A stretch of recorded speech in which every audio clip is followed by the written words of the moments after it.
except on the wings of music. My name is Marvel Jokes. I'm an international music minister, an author, and also a teacher of the word. Do not want to miss this meeting for anything wherever you are. I'll see you in Kenya. This conference will also be aired live on YouTube at Marvel Jokes TV. Do subscribe and connect live.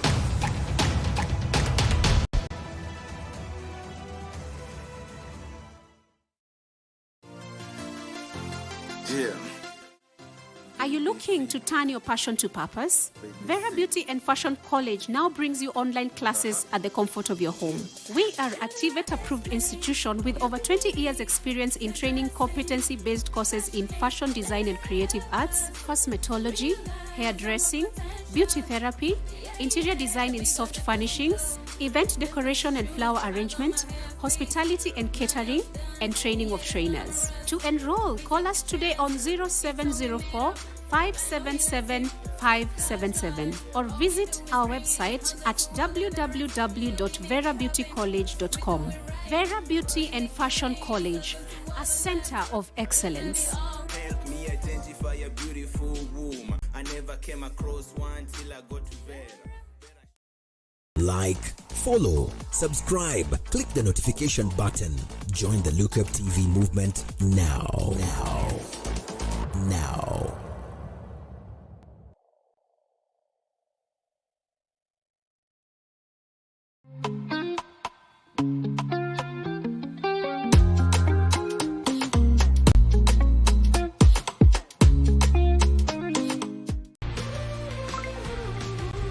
From the ticket to your next meal,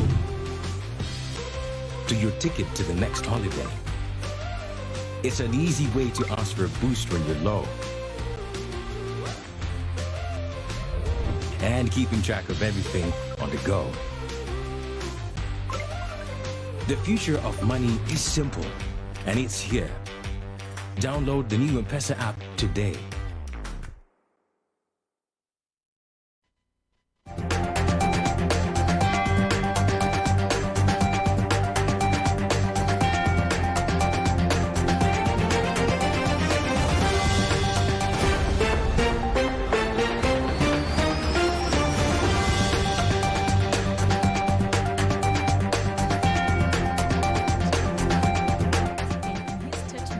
The country needs a new set of leaders. Should that be the case? Keep your SMSs coming on 20374.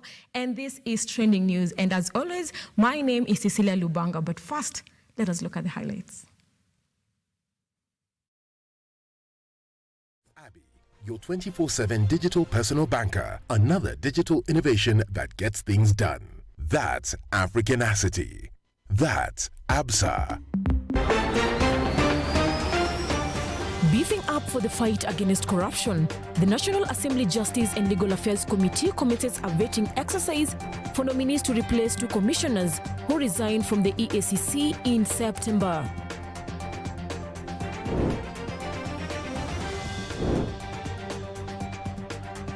Which way? Third way. Third Way Alliance leader Dr. Ekuru Aukot eyes the top seat, promising a new dawn as wrangles in his party continues.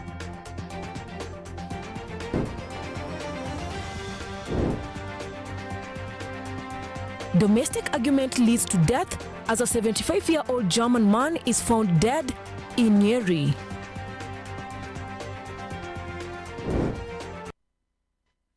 Indeed, we have so much lined up for you, from politics to unending crimes of murder in the country. Keep SMSs coming, and we are Lookup TV on all our social media platforms, and I'll be here to get to know what's happening wherever you are. And we begin. The police detectives have reported the death of a 75-year-old German citizen who is said to have had an argument with his 38-year-old wife, Rosemary Wangui, in Nyeri County. Let us take a look at the story. A 75-year-old German man has been found dead by the police detectives, while Klaus Armin is said to have an argument with his 35-year-old wife, Rosemary Wangui, in Nyeri County. According to the detectives, on returning to their home in Nyeri Mohasibu Estate along Gamarok area, she was accusing her husband of infidelity. An argument then ensued, forcing her to flee for dear life after the man allegedly threatened to kill her with a knife. The argument prompted Amin to lock himself in a bedroom where his lifeless body was later found.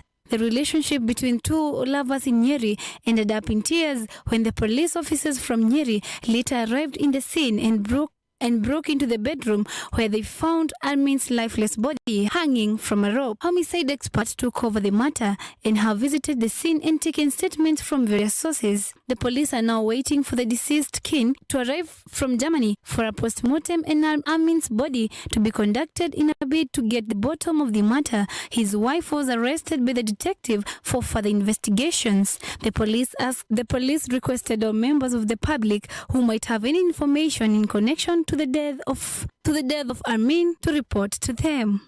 Irene Mwangi, Look Up TV, Nairobi. Now, looking at another murder story, the Inspector General of Police, Hilary Mutyambai, has ordered an investigation into the killing of a boda rider in Igembe North, Meru County. Patrick Kome was allegedly wounded by a police officer who was pursuing him after allegedly stole a motorcycle. Celine has the report.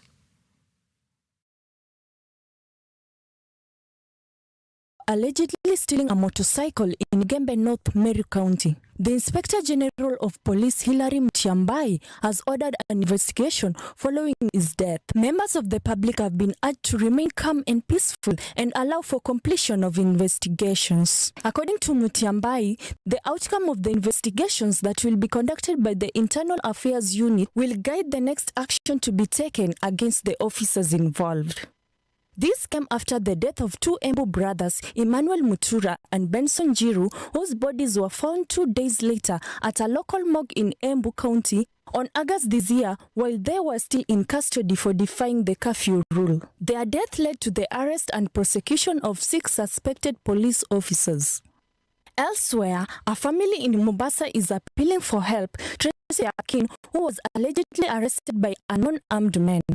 Led by the Mombasa Senator Mohamed Faki, the family is calling upon the security agencies in the county to assist them in tracing the whereabouts of their relative Mohamed Abubakar. Mohamed Abubakar Said, a 22-year-old Umma University student, was picked at gunpoint at around 8:30 p.m. as he was heading to their Gajoni home from the Isha prayers at Masjid Azhar Majengo. He was bundled into one of the 3 cars that were waiting, including a white Toyota Probox, before being driven off at speed. Celine Nyangere, Look Up TV, Nairobi. Now, the National Assembly Justice and Legal Affairs Committee has today begun vetting exercise for nominees to replace 2 commissioners who resigned from the Anti-Graft Agency in September. Retired Colonel Alfred Mtweta Mshimba and Dr. Monica Wanjiru Muiru have today faced the hot seat at the National Assembly. Colonel Mshimba was the first to be vetted. The retired colonel promised to reduce the turnaround time of corruption cases in the country. He further vowed to use his military expertise of resilience to fight graft, saying he will not be cowed into submission. The 2 will replace Dr. Dabar Abdi Malim and Rose Mgoi Masharia, who resigned last month, close to a year before the end of their 6 years term. Could it be the issue in this country that the reason why we are not getting to the level of ethics that we would want is because we have been fighting corruption and giving too much energy to this thing called corruption, while in essence we should be aligning to the ethics. So much so that whatever we give energy to is what we promote. And I am saying this because you have told us that you have been to school for strategic management, and I know in strategic management you do cover psychology. And when we say that corruption is a culture stems out of habits. Habits are formed when a deed is repeated severally. So much so that this is a premeditated thing, and it is psychological in the sense that we have been giving too much energy to corruption and not as much to the ethics.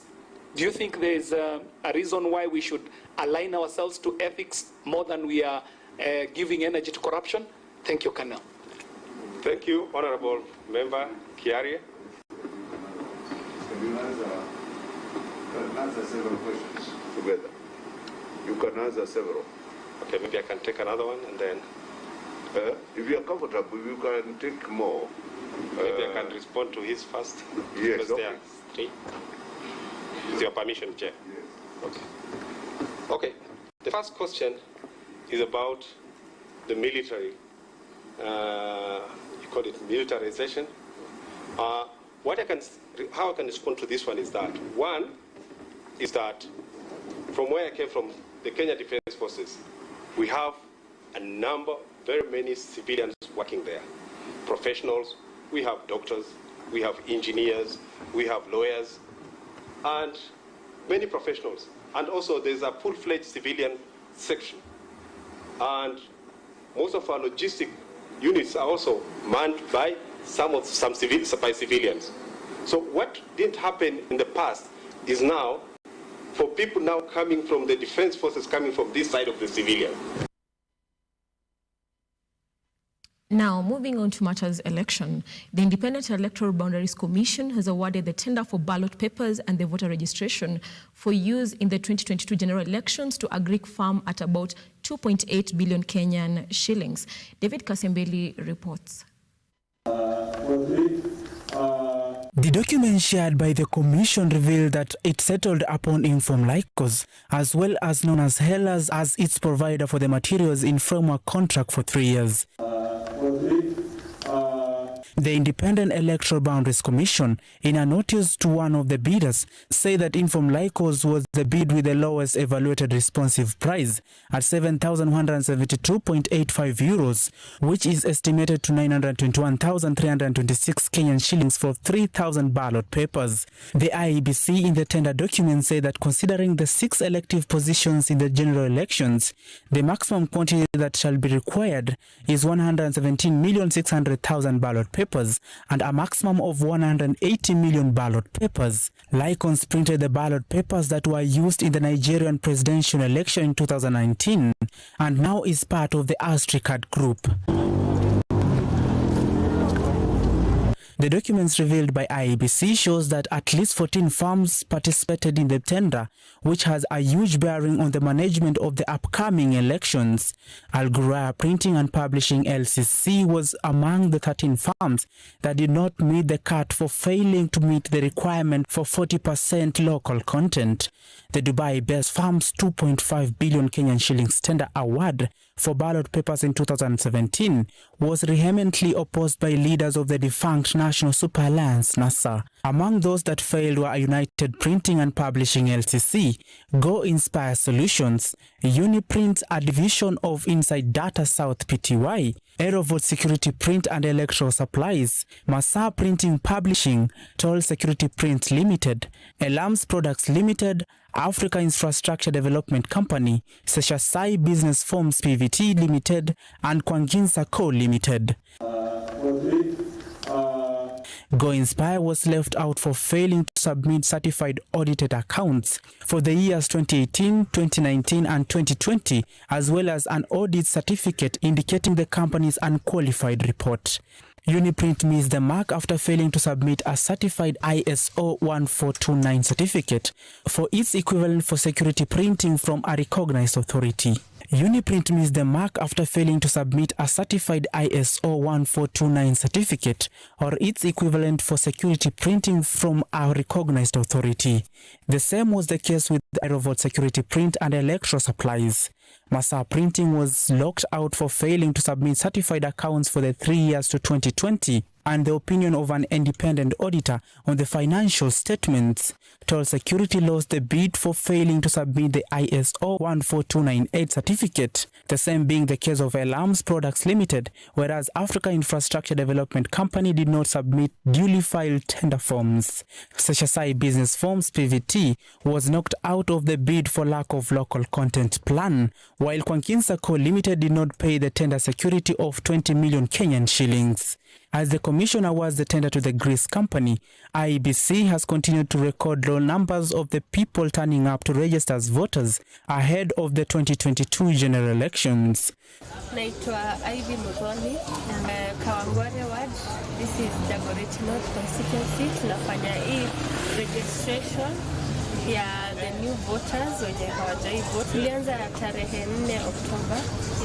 We are going for 30 days up to date 2 November. According to target yetu, so far tumepata 20%, but we're hoping during the last 2 weeks, people will turn up, we will get at least 70% of our target. Logistics and especially meza, viti, we have to get from the locals, kama ni kwa chief, kwa the nearest public primary school, pia stima. But at least tuna manage hizo challenges, tunapata places za kucharge. David Kasembeli, Look Up TV, Nairobi.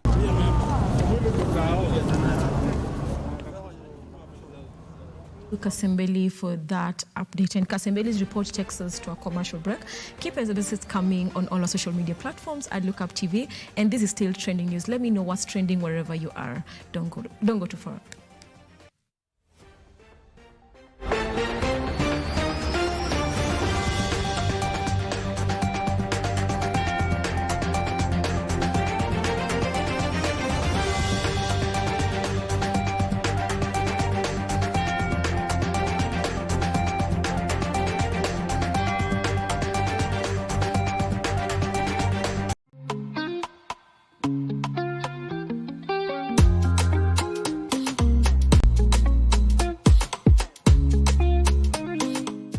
To grow your business, broadcast your sermon, share birthday wishes, make funeral announcements, produce adverts and documentaries, then book and advertise with us today by calling us on +254 700 893 542 700 893 542 or email us on sales@look-up.tv. The future of money is simple, like unlocking possibilities with a smile and having the world in the palm of your hand.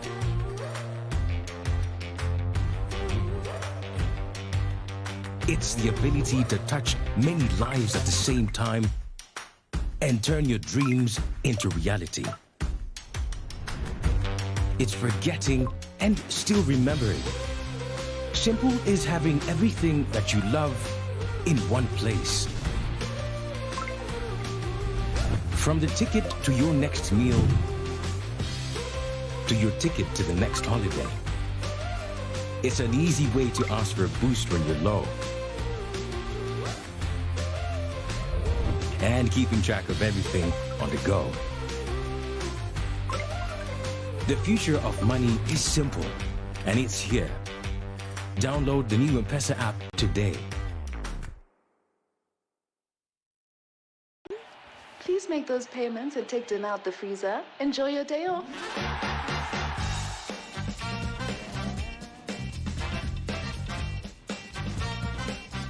Hey. How was your day? Great. Did you pay the bills? Abby did it. And the plumber? Abby did it. Send money to your mom? Abby did it. Who's Abby? Bank on WhatsApp with Abby, your 24/7 digital personal banker. Another digital innovation that gets things done. That's Africanacity. That's ABSA. Did you take dinner out the freezer? This November, a gathering of music ministers from all over East Africa. It's Kenya Music Ministers Conference with Mavo Jokes. Theme, the music, the minister, the mandate. Date, Saturday, November 6, 2021. Time, morning session 9 a.m., evening session 5 p.m. Venue, Tabernacle of Grace City of Hope at City Square House behind Kenya Cinema, Nairobi, Kenya. Also ministering, Jackie Kelvin, Rosemary Njage, Size 8 Reborn, Anthony Musembi, Messalina, Promise Prince, Agusan Sunday, Irene Seeger, and many more. Hi there, music is beyond the melody, the rhythm, and even the lyrics. Music is spiritual. The gospel in this end time will only travel to the ends of the earth, except on the wings of music. My name is Marvel Jokes. I'm an international music minister, an author, and also a teacher of the word. Do not want to miss this meeting for anything wherever you are. I'll see you in Kenya. God bless you. This conference will also be aired live on YouTube at Marvel Jokes TV. Do subscribe and connect live.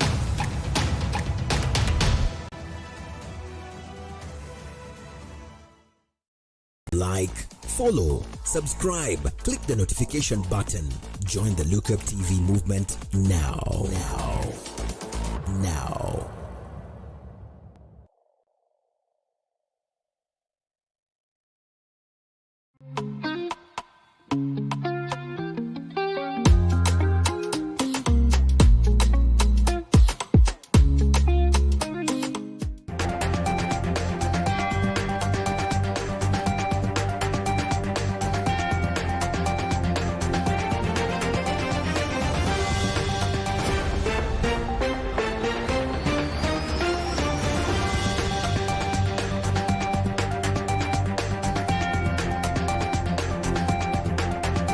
Back and thank you for watching Look Up TV. Keep SMSs coming on all our social media platforms, and this is still trending news.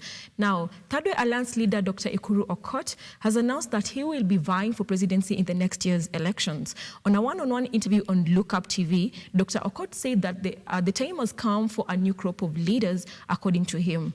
The current crop of leaders have nothing new to offer Kenyans.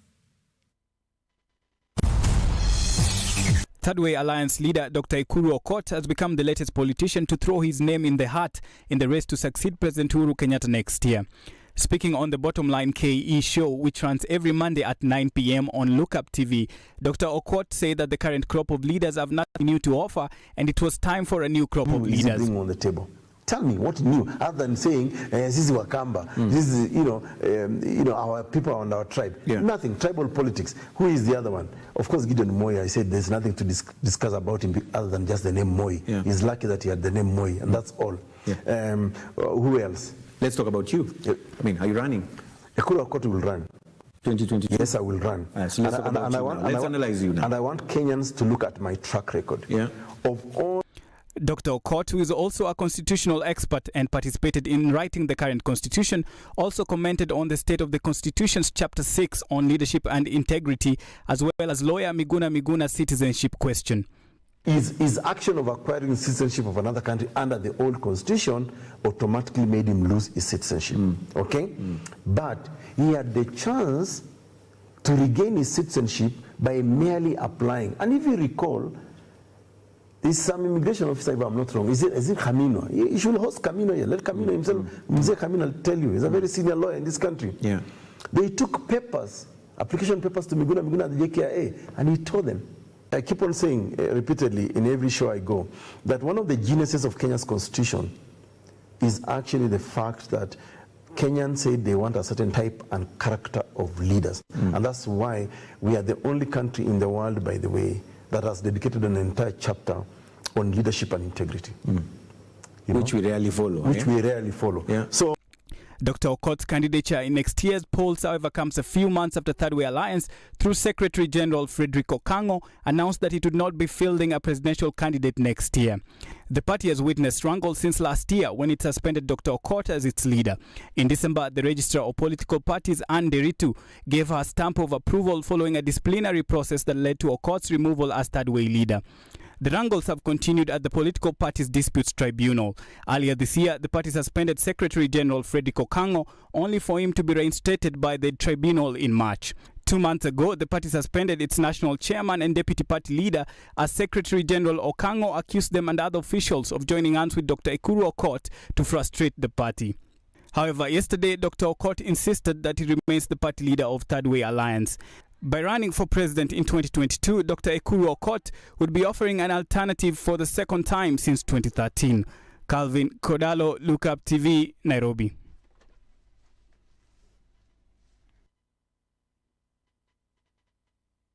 The political temperature continues to rise. The question is, have you registered as a voter? And if not, let me know why that's the reason. And we move ahead. Dropping charges against former Treasury Cabinet Secretary Henry Rotich. just another take. DPP Nordin Haji has dropped charges against former Treasury Cabinet Secretary Henry Rotich over the 63 billion Aror and Kimare Dam scandal. In an application filed ahead of the trial that was set to begin on Monday, the DPP moved some of the charges related to the award of tenders for the construction of the 2 dams by Italian firms to former Kerio Valley Development Authority Managing Director David Kimosop and others. Let us hear from Brenda.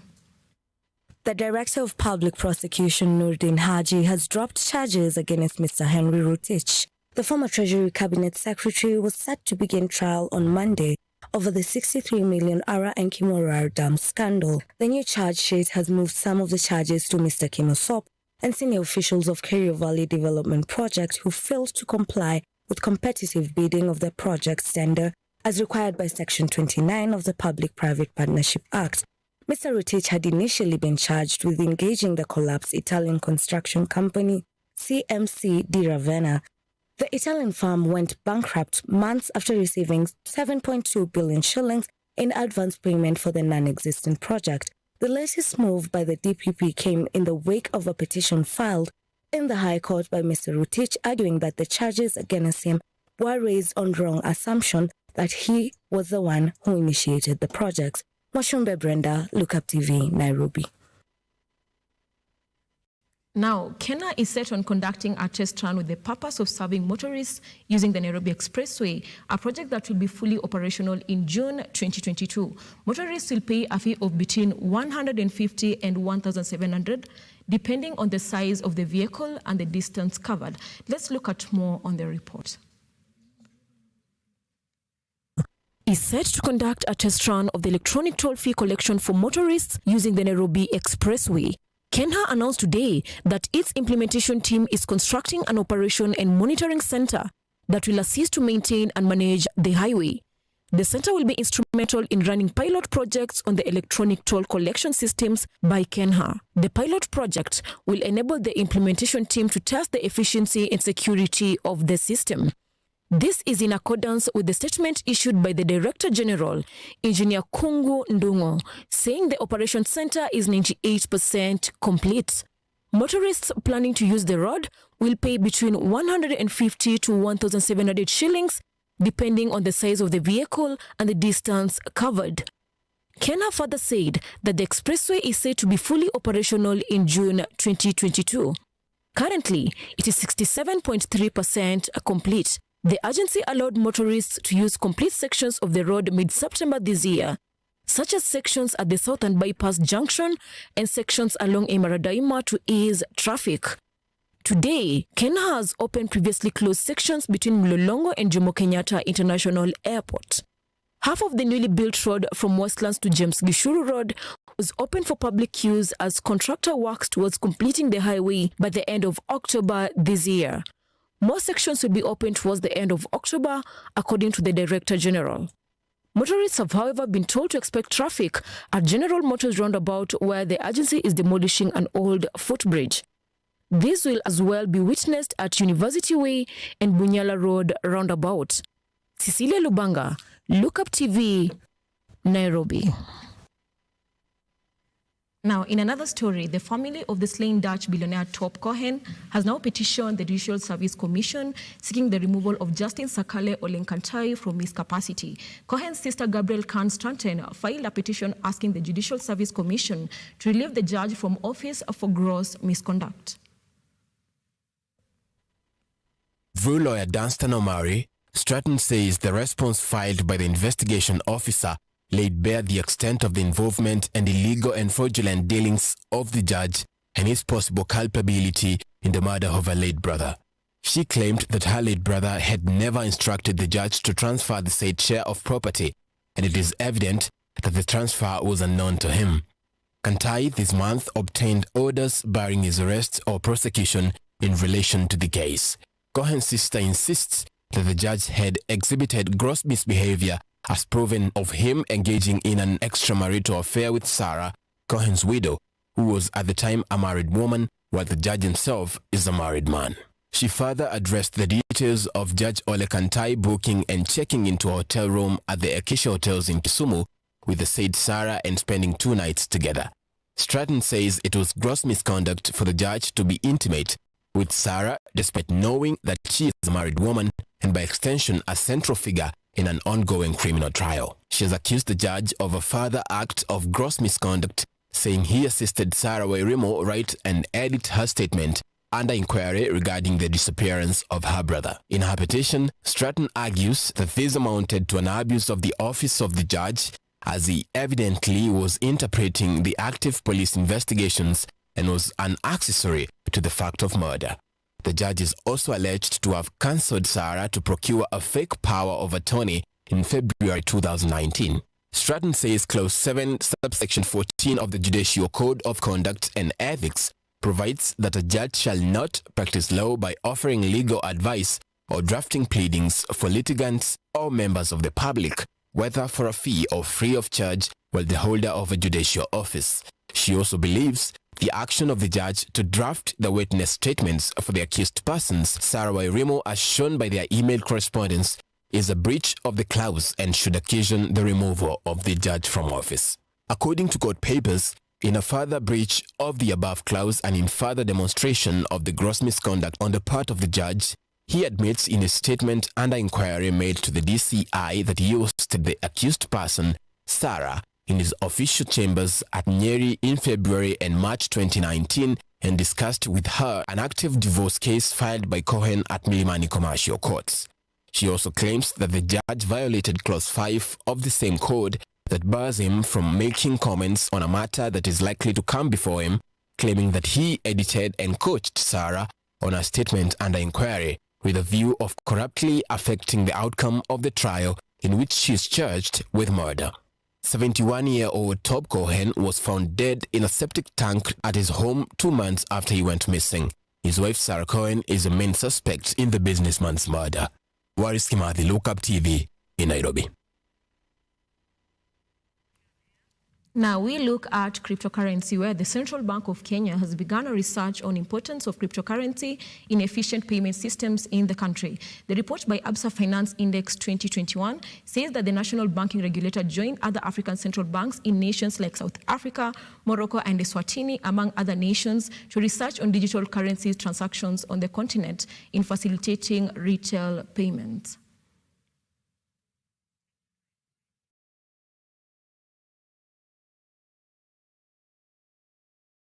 Now, all M-Pesa services will be disrupted tonight due to a scheduled internal maintenance of the system.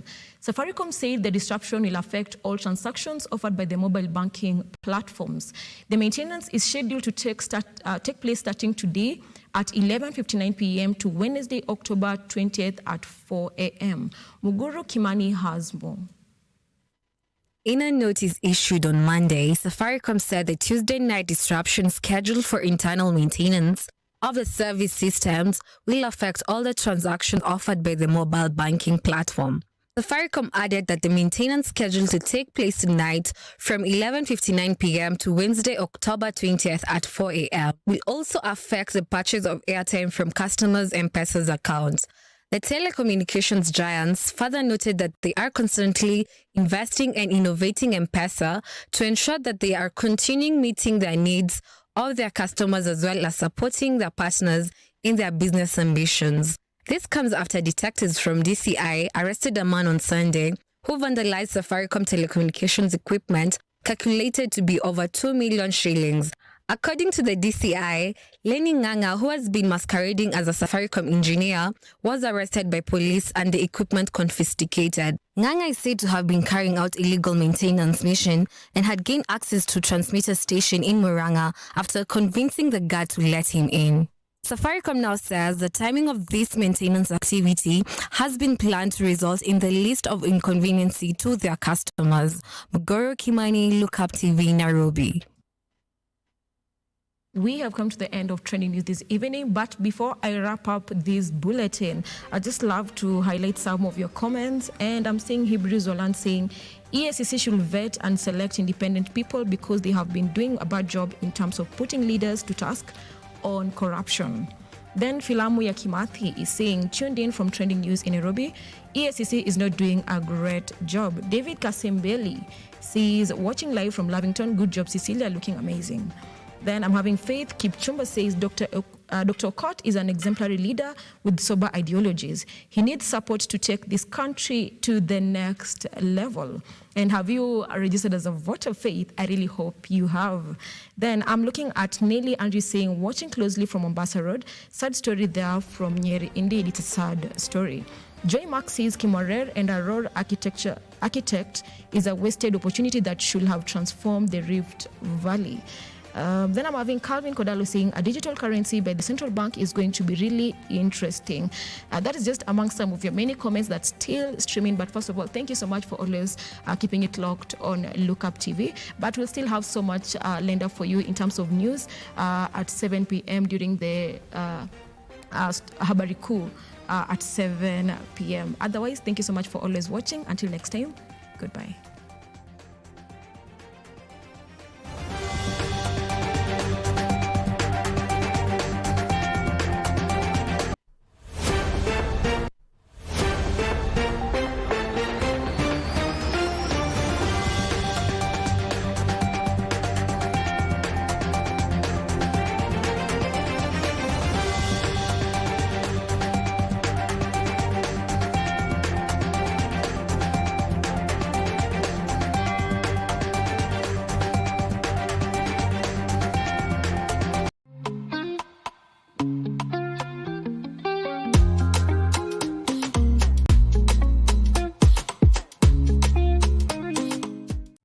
We value your feedback and welcome your complaints about our programming and operations.